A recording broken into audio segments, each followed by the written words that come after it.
Today's practical session, we will study the concept of Ohm's law and how it will be applicable to the series and parallel combination of the resistance. Okay, so let us start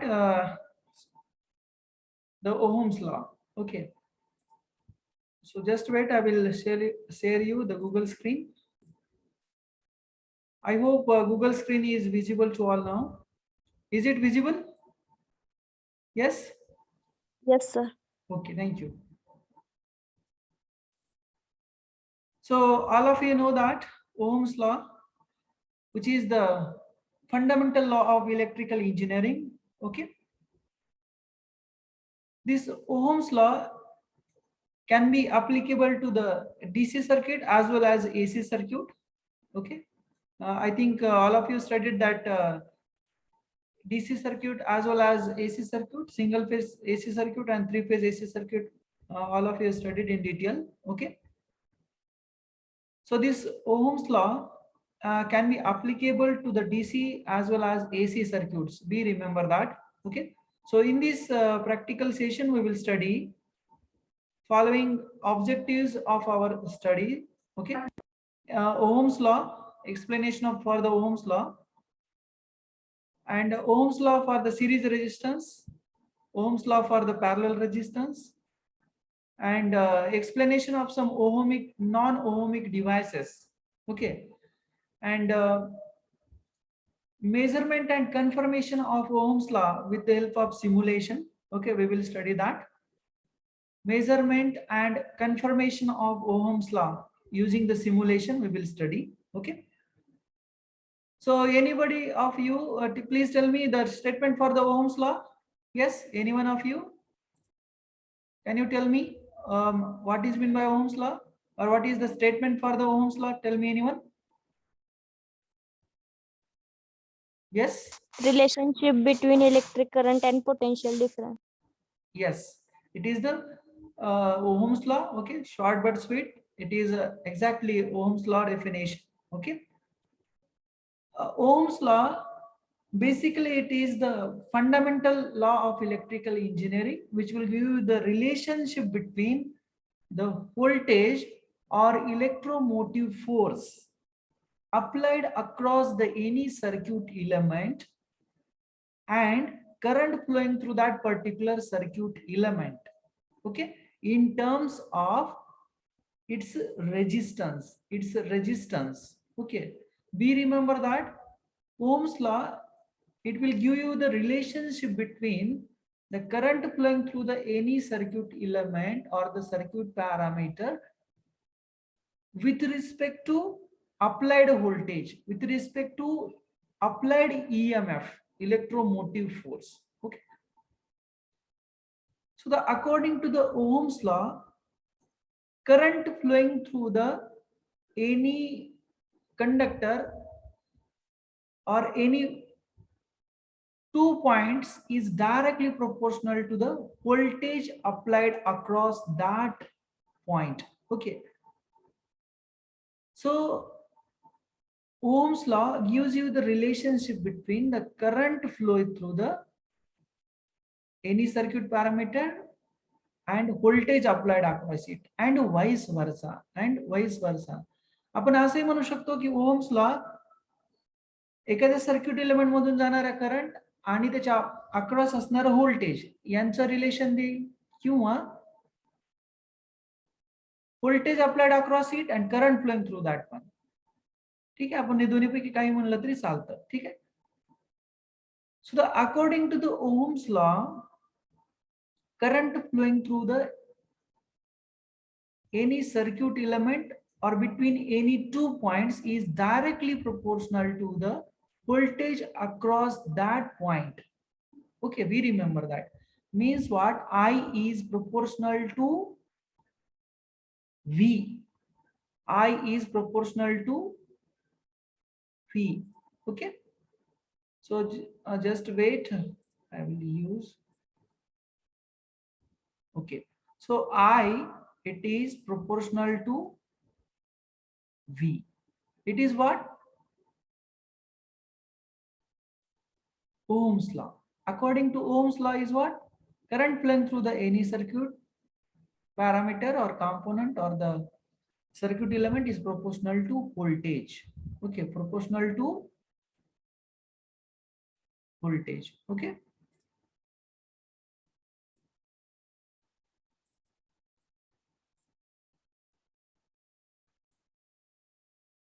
So be remember that. Next, or we can say that voltage is proportional to the current flowing through the any circuit element. Okay, current flowing through the any circuit element. Okay, we can say that also current is voltage is proportional to I. Okay, so in order to remove this proportionality sign, we have to add some constant. Okay, that constant is nothing but what? Resistance. That constant is nothing but what? Resistance. Okay. After studying the circuit by the Simon Ohm, okay, it has found that voltage applied across between 2 points, it is proportional to the current flowing through these 2 points. It will be depends upon the resistance of that particular material, depends upon the resistance of that material. Okay, that resistance, it is a property of material as we have studied in last class. Okay, resistance is what? Property of material. म्हणजे लक्षात ठेवायचं आहे आपल्याला की एखाद्या circuit एलिमेंटच्या across होणारा voltage drop हा त्या सर्किट एलिमेंट मधून जाणारा करंट आणि त्या सर्किट एलिमेंटचा रेजिस्टन्स यांच्या मल्टिप्लिकेशन एवढा असतो असं ओहम यांना म्हणायचं होतं. हे जर स्टेटमेंट आपण रिअरेंजमेंट केलं, मॅथमॅटिकल स्टेटमेंट जर आपण रिअरेंज केलं तर आपल्याला I equal to V by R okay हे रिलेशन मिळेल. या दोन इक्वेशन वरून आपल्याला असं दिसून येईल की voltage across any circuit element is proportional to current, or current flowing through between 2 points is proportional to voltage. Okay, from this equation also we can conclude that, okay,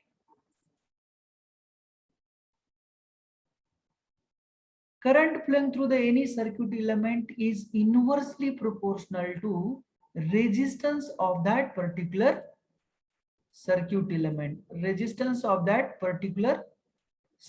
element, okay.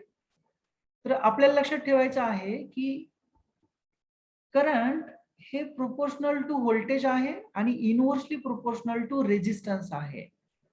म्हणजेच ohm यांना असं म्हणायचं होतं की एखाद्या circuit एलिमेंटचा resistance जर increase झाला तर त्याच्यातून जाणारा करंट हे काय असतं? कमी असतं किंवा डिक्रीज होतं. ओके. दुसरी गोष्ट अशी आहे की एखाद्या सर्किट एलिमेंट मध्ये फ्लो होणारा करंट हे जर इन्क्रीज होत असेल तर आपण इनडायरेक्टली असं म्हणू शकतो की त्या पर्टिक्युलर सर्किट एलिमेंटच्या अक्रॉस असणारं व्होल्टेज हे सुद्धा इन्क्रीज होत आहे. हे सेकंड कन्क्लुजन असेल. ओके, सेकंड कन्क्लुजन असेल. आपण हे जे सेकंड कन्क्लुजन आहे याला रिव्हर्स सुद्धा असं मांडू शकतो. जर एखाद्या सर्किट एलिमेंटच्या अक्रॉस असणारं व्होल्टेज जर आपण इन्क्रीज केलं तर त्या सर्किट एलिमेंट मधून जाणारं करंट हे सुद्धा इन्क्रीज होतं. ठीक आहे. हे काही 2-3 कन्क्लुजन आहेत ओहम्स लॉचे, ते आपण सिम्युलेशनचा यूज करून याला स्टडी करणार आहोत की हे एक्झॅक्टली बरोबर आहे की चुकीचं आहे. ओके, त्यालाच तर आपण प्रॅक्टिकल असं म्हणत असतो. ओके, आता आपला सेकंड ऑब्जेक्टिव्ह होता I think resistance in series आणि रेजिस्टन्स इन पॅरलल हा थर्ड ऑब्जेक्टिव्ह आहे. आता रेजिस्टन्स जर सिरीज मध्ये असेल तेव्हा ओम्स लॉचं काय कॅरेक्टरिस्टिक्स आहे किंवा ओम्स लॉ कसा असू शकतो.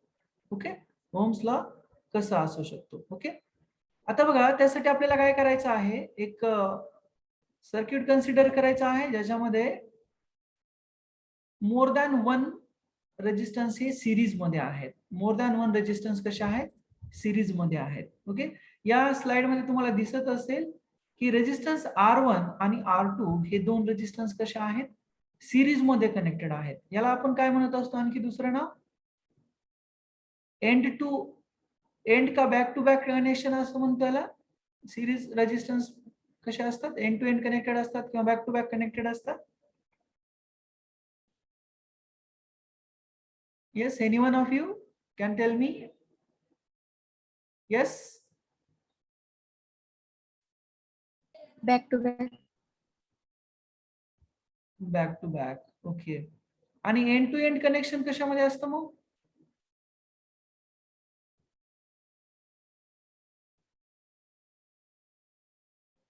जाऊ द्या, तुम्हाला एवढं काय म्हणजे तुम्ही इलेक्ट्रिकलचे नसल्यामुळे खूप कन्फ्युजन मध्ये नाही करायचं मला. जर पहिल्या रेजिस्टन्सचा एंड पॉइंट हा दुसऱ्या रेजिस्टन्सच्या स्टार्ट पॉइंटला कनेक्टेड असेल तर त्याला आपण ती दोन रेजिस्टन्स सिरीज मध्ये आहेत असं म्हणतो. आणि दुसरा क्रायटेरिया आहे सिरीज रेजिस्टन्स साठी, जर त्या दोन्ही रेजिस्टन्स मधून जाणारा जर करंट सेम असेल तर ते दोन रेजिस्टन्स सिरीज मध्ये आहे असं म्हणतो आपण. आणि तिसरी कंडिशन आहे, जर त्या दोन रेजिस्टन्सच्या अक्रॉस होणारा व्होल्टेज ड्रॉप हा जर वेगळा असेल, वेगवेगळी व्हॅल्यू असेल तर ते दोन रेजिस्टन्स आपण सिरीज मध्ये आहे असं म्हणू शकतो. ओके, तेच तर आपल्याला इथं पाहायचं आहे. बघा, रेजिस्टन्स R1 आणि R2 हे दोन रेजिस्टन्स सिरीज कॉम्बिनेशन मध्ये आहेत आणि त्यांच्या अक्रॉस व्होल्टेज V कनेक्टेड आहे. ओके, व्होल्टेज V कनेक्टेड आहे. Just wait, I will visualize it. Okay, this is one is what V. Okay, this one is what R1. Okay, and this one is what R2. Okay, आता या दोन resistance हे series connected आहेत. म्हणजेच Ohm's यांना असं म्हणायचं आहे की जर दोन रेजिस्टन्स एकमेकांच्या सिरीज मध्ये कनेक्टेड असतील तर त्यांच्यामधून जाणारं करंट सेम असतं असं त्यांना फर्स्ट कन्क्लुजन मध्ये म्हणायचं आहे. ओके, फर्स्ट कन्क्लुजन मध्ये काय म्हणता आहेत ते, जर दोन रेजिस्टन्स सिरीज कॉम्बिनेशन मध्ये असतील तर त्यांच्यातून जाणारं करंट हे सेम असतं. म्हणजेच मला म्हणायचे I1 I2 I3 म्हणजे या टोटल सर्किट मधून जाणारा करंट काय असेल, सेम असेल. ते कसं असेल, I1 इक्वल टू I2 म्हणजे current flowing through the resistor 2. Okay, is equal to what, total current I. Okay,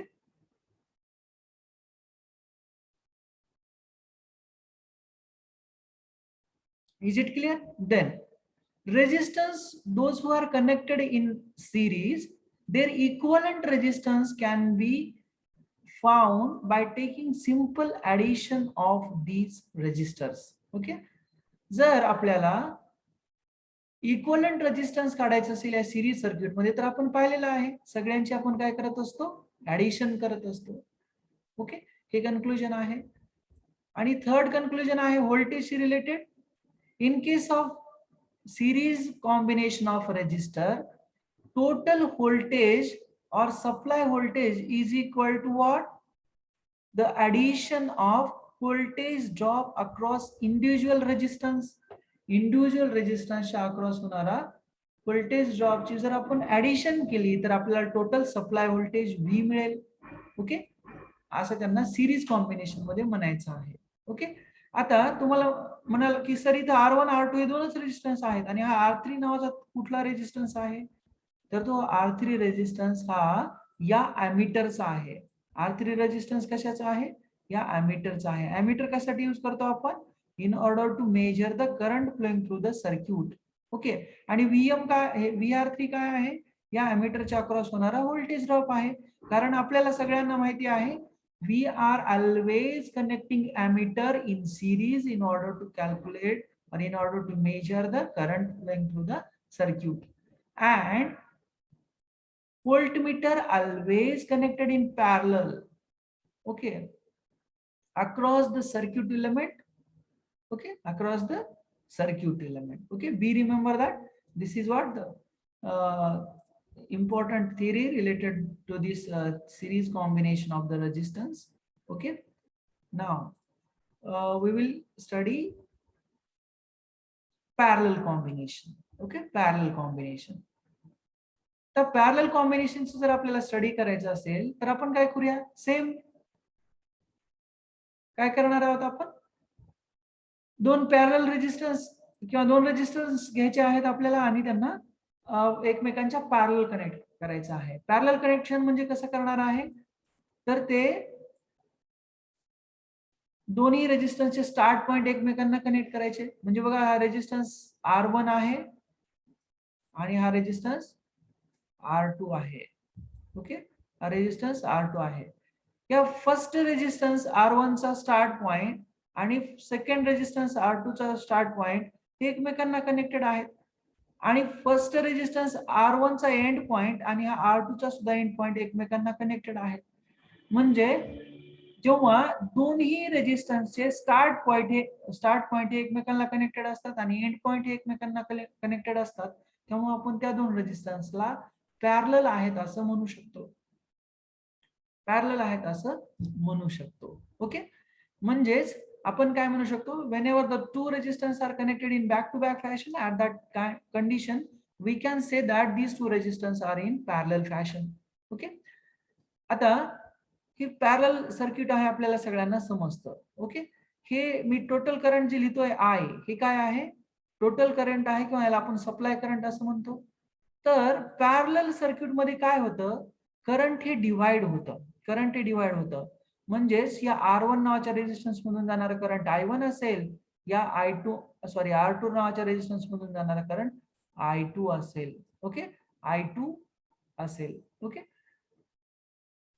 आता आपल्याला या सर्किट मधलं जर व्होल्टेज आणि करंट मेजर करायचं असेल तर आपण काय करू शकतो, व्होल्टमीटर आणि अॅमीटरला कनेक्ट करू शकतो. ओके, तर आपल्याला सगळ्यांना माहिती आहे की अॅमीटर कसं कनेक्ट करायचं आणि व्होल्टमीटर कसं कनेक्ट करायचं. ओके, तर आपण व्होल्टमीटर हे पॅरलल कनेक्ट करणार आहोत. हे तुमचं झालं व्होल्टमीटर. ओके, आणि हा झाला तुमचा अॅमीटर. ओके, हा सिरीज मध्ये कनेक्ट केलेला आहे, आपण आपल्याला दिसतो आहे तो. ओके, अॅमीटर काय करेल, करंट मेजर करेल आणि व्होल्टमीटर काय करेल, यांच्या अक्रॉस असणारं व्होल्टेज मेजर करेल. ओके, तर या पॅरलल कॉम्बिनेशन मधून आपल्याला असं 3-4 कन्क्लुजन काढता येतात की पॅरलल सर्किट मध्ये इंडिव्हिज्युअल सर्किटच्या अक्रॉस होणारा जो काही व्होल्टेज ड्रॉप आहे, या व्होल्टेज ड्रॉप हा इक्वल असतो. व्होल्टेज ड्रॉप कसा असतो, इक्वल असतो. ओके, म्हणजेच रेजिस्टन्स R1 च्या अक्रॉस होणारा व्होल्टेज ड्रॉप आणि R2 च्या अक्रॉस होणारा व्होल्टेज ड्रॉप हा सेम असतो आणि या व्होल्टमीटरच्या अक्रॉस होणारा व्होल्टेज ड्रॉप सुद्धा सेम असतो. म्हणजेच मला काय म्हणायचं आहे की जे काही व्होल्टमीटर आहे, हे व्होल्टमीटर काय करेल, या दोन्ही रेजिस्टन्सच्या अक्रॉस असणारं व्होल्टेज मेजर करेल. ओके, आणि ते कसं असेल, इक्वल असेल. म्हणजे फर्स्ट कन्क्लुजन काय आहे पॅरलल सर्किट मध्ये, तर voltage magnitude in A parallel circuit remain same. तर तुम्हाला प्रॅक्टिकली याचं एक्झाम्पल सांगायचं म्हटलं तर आपले जे घरी जे इक्विपमेंट आहेत, जेवढे काही इक्विपमेंट आहेत इलेक्ट्रिकल पॉवर वरती चालणारे, ते सगळेचे सगळे एकमेकांना पॅरलली कनेक्टेड असतात. तर हे असं का असतं, तर आपल्याला व्होल्टेज हे कॉन्स्टंट ठेवावं लागतं. व्होल्टेज कॉन्स्टंट ठेवावं लागतं म्हणजेच काय, की आपल्याला इलेक्ट्रिकल अप्लायन्सेस जर परफेक्ट यूज करायचे असतील किंवा त्यांचं सॅटिस्फॅक्टरीली वर्क करायचं असेल त्यांच्यापासून, तर ते एकमेकांना पॅरलली कनेक्टेड का करतो आपण, कारण त्यांच्या अक्रॉस होणारा व्होल्टेज ड्रॉप हा सेम असायला पाहिजे. म्हणून आपल्या घरचे जे इक्विपमेंट आहेत ते आपण सगळेचे सगळे पॅरलल कनेक्टेड असतात. ओके, बट त्यांच्यातून जाणारं जे करंट आहे ते मात्र वेगवेगळं असतं. म्हणजे याचं सिंपल एक्झाम्पल आहे बघा, की आपल्या सप्लाय सिस्टमला समजणार नाहीये की तुम्ही फ्रीज कनेक्ट करता आहे की कूलर कनेक्ट करता आहे किंवा तुमचा मोबाईल फोन चार्जिंग साठी कनेक्ट करता आहे. सप्लाय सिस्टम हे वेगवेगळे टाईपचे जे लोड आहेत, फ्रीज असेल, कूलर असेल आणि मोबाईल फोन हे वेगवेगळे इलेक्ट्रिकल लोड आहेत. यांना इलेक्ट्रिकल सप्लाय सिस्टम ही एकमेकापासून सेपरेट कसं करते, तर त्यांनी जे काही करंट ड्रॉ केला असेल, त्यांना जे काही करंट लागत असेल त्याच्या व्हॅल्यू वरून, त्याच्या मॅग्निट्यूड वरून सेपरेट करत असतो सप्लाय. ओके, म्हणजे कूलर जे आहे किंवा तुमचं जे फ्रीज आहे यांना खूप सारा करंट लागतो. ओके, मोबाईल चार्जरला खूप कमी करंट लागतो. ओके, तुम्ही पाहिलं असेल, तुमचं जर कीन ऑब्झर्वेशन असेल तर बघा, आपल्या चार्जरची जी वायर आहे त्याची थिकनेस खूप छोटी असते आणि तुम्हाला माहिती आहे एरिया क्रॉस सेक्शन कमी झाला तर करंट कॅरिंग कॅपॅसिटी कमी होते. म्हणजेच आपल्या चार्जर मधून जाणारा करंट खूप कमी असतं, म्हणून आपण त्याचा वायर जे आहे ते छोटं घेतो. पण ते जर तुम्ही कूलरचं पाहिलं किंवा तुमच्या आयरन बॉक्सचं पाहिलं किंवा तुमच्या फ्रीजची जर पिन पाहिली तर ती पिन मोठी असते. का? तर ते करंट खूप सारा जास्त करंट ओढतात किंवा त्यांची पॉवर रेटिंग ही खूप जास्त असते. ओके, तुम्ही ती सिंगल फेज आणि 3 फेज पॉवर मध्ये पाहिलं असेल हे रिलेशन. ओके, तर मी काय सांगत होतो तुम्हाला की व्होल्टेज हे कॉन्स्टंट ठेवावं लागतं पॅरलल सर्किट मध्ये आणि ते राहतं आणि ते आपल्याला डिझायरेबल आहे, ते आपल्याला गरजेचं आहे. ओके, म्हणून इलेक्ट्रिकल सप्लाय सिस्टम मध्ये सगळ्याचे सगळे जे काही लोड आहेत, जे काही डिव्हाइसेस आहेत, इक्विपमेंट आहेत, ते पॅरलली कनेक्टेड असतात. ओके, नेक्स्ट, आता हे जे काही वेगवेगळे इलेक्ट्रिकल लोड्स आहेत, रेजिस्टन्स आहेत, त्यांचं इक्वलंट जर काढायचं म्हणलं तर मला काय करावं लागेल, 1/R इक्वलंट. 1/R इक्वलंट आणि सेकंड कन्क्लुजन दिलेलं आहे बघा. तर ते काय आहे actually, 1/R1 plus 1/R2. 1/R2. Okay, तुम्हाला माहिती आहे ह्या फ्रॅक्शनचे ऍडिशन, सबट्रॅक्शन, मल्टिप्लिकेशन कसं करायचं. ओके, तर तुम्ही फायनलाइज हा इक्वलंट रेजिस्टन्स कसा काढू शकतो, या सेकंड कन्क्लुजनचा यूज करून. ओके, सेकंड कन्क्लुजनचा यूज करून. ओके, थर्ड कन्क्लुजन आहे की या पॅरलल कॉम्बिनेशन मध्ये काय होतं की वेगवेगळ्या सर्किट, वेगवेगळ्या लोड मधून जाणारं करंट हे वेगवेगळं असतं. जसे की आपण मगाशी एक्झाम्पल पाहिलं, फ्रीज, कूलर आणि तुमचा मोबाईल फोन, हे सगळेचे सगळे जेव्हा आपण ऍट अ टाइम सप्लाय सिस्टमला लावू, म्हणजे तुमच्या बोर्डमध्ये तिघाचे पण पिन लावू, तेव्हा असं दिसून येईल की टोटल सप्लाय करंट जे असेल ते ते काय असेल, या तिघांची ऍडिशन असेल. म्हणजेच तुमच्या मोबाईल फोननं ड्रॉ केलेलं करंट असेल, तुमच्या फ्रीजनं ड्रॉ केलेलं करंट असेल आणि कूलरनं ड्रॉ केलेलं करंट असेल, या तिघांची जर तुम्ही ऍडिशन केली तर तुम्हाला टोटल सप्लाय करंट म्हणजेच कॅपिटल आय ची व्हॅल्यू मिळेल, कॅपिटल आय ची व्हॅल्यू मिळेल किंवा आय टोटल मिळेल. ओके, ही थर्ड कन्क्लुजन आहे. म्हणजे मला असं सांगायचं आहे की पॅरलल कॉम्बिनेशन मध्ये व्होल्टेज हे कॉन्स्टंट असतं आणि करंट हे डिवाइड होतं. पण exactly opposite in case of series circuit काय होतं, करंट हे सेम राहतं बट व्होल्टेज काय होतं, डिवाइड होतं. म्हणजे सिरीज सर्किटला आपण काय म्हणत असतो बघा इलेक्ट्रिकल मध्ये, व्होल्टेज डिवायडर सर्किट, आणि पॅरलल सर्किटला आम्ही करंट डिवायडर सर्किट असं म्हणत असतो. ओके, हे तुम्हाला समजलं असेल. खूप इझी गोष्ट आहे त्या इलेक्ट्रिकलच्या. ओके, आणि फंडामेंटल लॉ आहे, त्याच्यामुळे आपल्याला एवढं काही याचं हे नाहीये, डिफिकल्ट नाहीये. ओके, याच्यात काही कुणाला डाऊट आहे का? आणि तुम्हाला मग आता तुम्ही म्हणाल की सर पॅरलल तर म्हणताय की तुम्ही आमचे सगळे घरचे इक्विपमेंट हे पॅरलली कनेक्टेड असतात, मग हे सिरीज सर्किटचा यूज काय? तर तुम्हाला ऑब्झर्वेशन असेल, रिसेंटली आपल्याकडे सगळ्यांच्या घरी लक्ष्मी बसवल्या होत्या, गणपती बसवला होता. तुमचं जे डेकोरेशन आहे की नाही, ते डेकोरेशनचे जे बल्ब असतात की नाही, ते एकमेकांना सिरीज फॅशन मध्ये कनेक्टेड असतात. तुम्ही ऑब्झर्व केला असेल, जर डेकोरेशनचा एक जरी बल्ब खराब झाला, शॉर्ट झाला, तर तो सगळेचे सगळे पुढचे बल्ब हे शॉर्ट होतात. म्हणजे शॉर्ट होत नाहीयेत पण ते बंद पडतात. याचं मिनिंग काय होतं की सिरीज कॉम्बिनेशन मधला एखादाही रेजिस्टन्स जर ओपन सर्किट झाला तर काय होतं, तिथून पुढे करंट जात नाही. म्हणजे मला काय म्हणायचं आहे बघा, हे तुम्हाला प्रॅक्टिकल मिनिंग सांगतो आहे मी सिरीजचं आणि पॅरललचं काय असतं. आता सपोज डेकोरेशनचा हा दुसरा बल्ब आहे, याला B2 असं म्हणूया, आणि हा B1 आहे, बल्ब नंबर 1 आहे. जर हा बल्ब 1 शॉर्ट झाला, काही कारणास्तव, कुठला म्हणा काहीतरी झालं, तर हे काय होतं, ओपन सर्किट होतं. म्हणजे करंट हे इथपर्यंतच येतं. ओके, आणि इथून पुढे काय होतं, म्हणजे ओपन होतं. तर इथून करंटच फ्लो होणार नाही, तर मग पुढले बल्ब काय होतात, सगळे बंद पडतात. ओके, तर याच्यावरती पण आता याच्यावरती सोल्युशन काढलेलं आहे जुन्या काळामध्ये.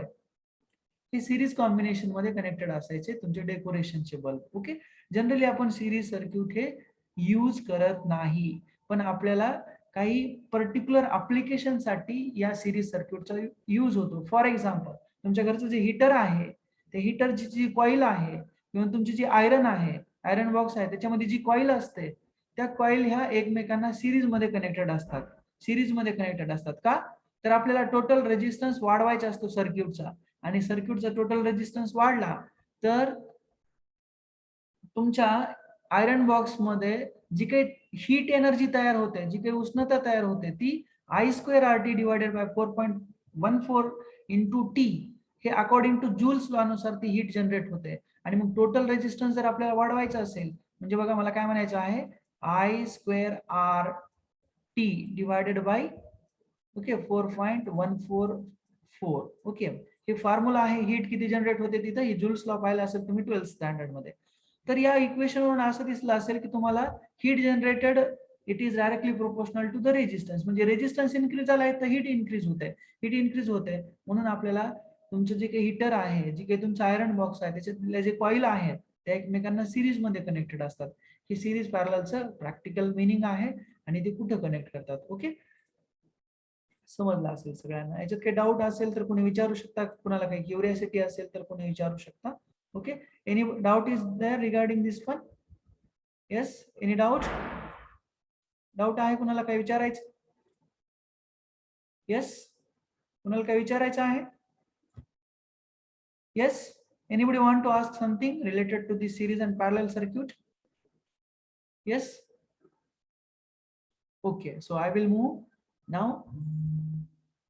Explanation of non-ohmic devices.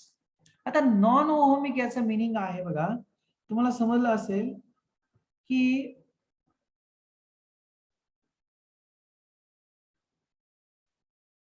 ओम्सला काय म्हणत असतो की current flowing through the any circuit element, मग तो रेजिस्टन्स असेल, इंडक्टर असेल, कॅपॅसिटर असेल, डायोड असेल, ओके, यांच्यामध्ये जे काही रिलेशन असेल तर ते कसं आहे, डायरेक्टली प्रोपोर्शनल आहे. हे सगळ्या इक्विपमेंटला किंवा सगळ्या सर्किट इलेमेंटला सॅटिस्फाय होतं असं नाहीये. तर जे डिव्हाइसेस किंवा जे इक्विपमेंट हा ओम्सला ओबे करतात, त्या इक्विपमेंटला आम्ही ओहमिक डिव्हाइसेस असं म्हणतो. आणि जे इक्विपमेंट हा ओहम्सला ओबे करत नाहीयेत, ओहम्सला काय आहे, V is directly proportional to I और I is directly proportional to V.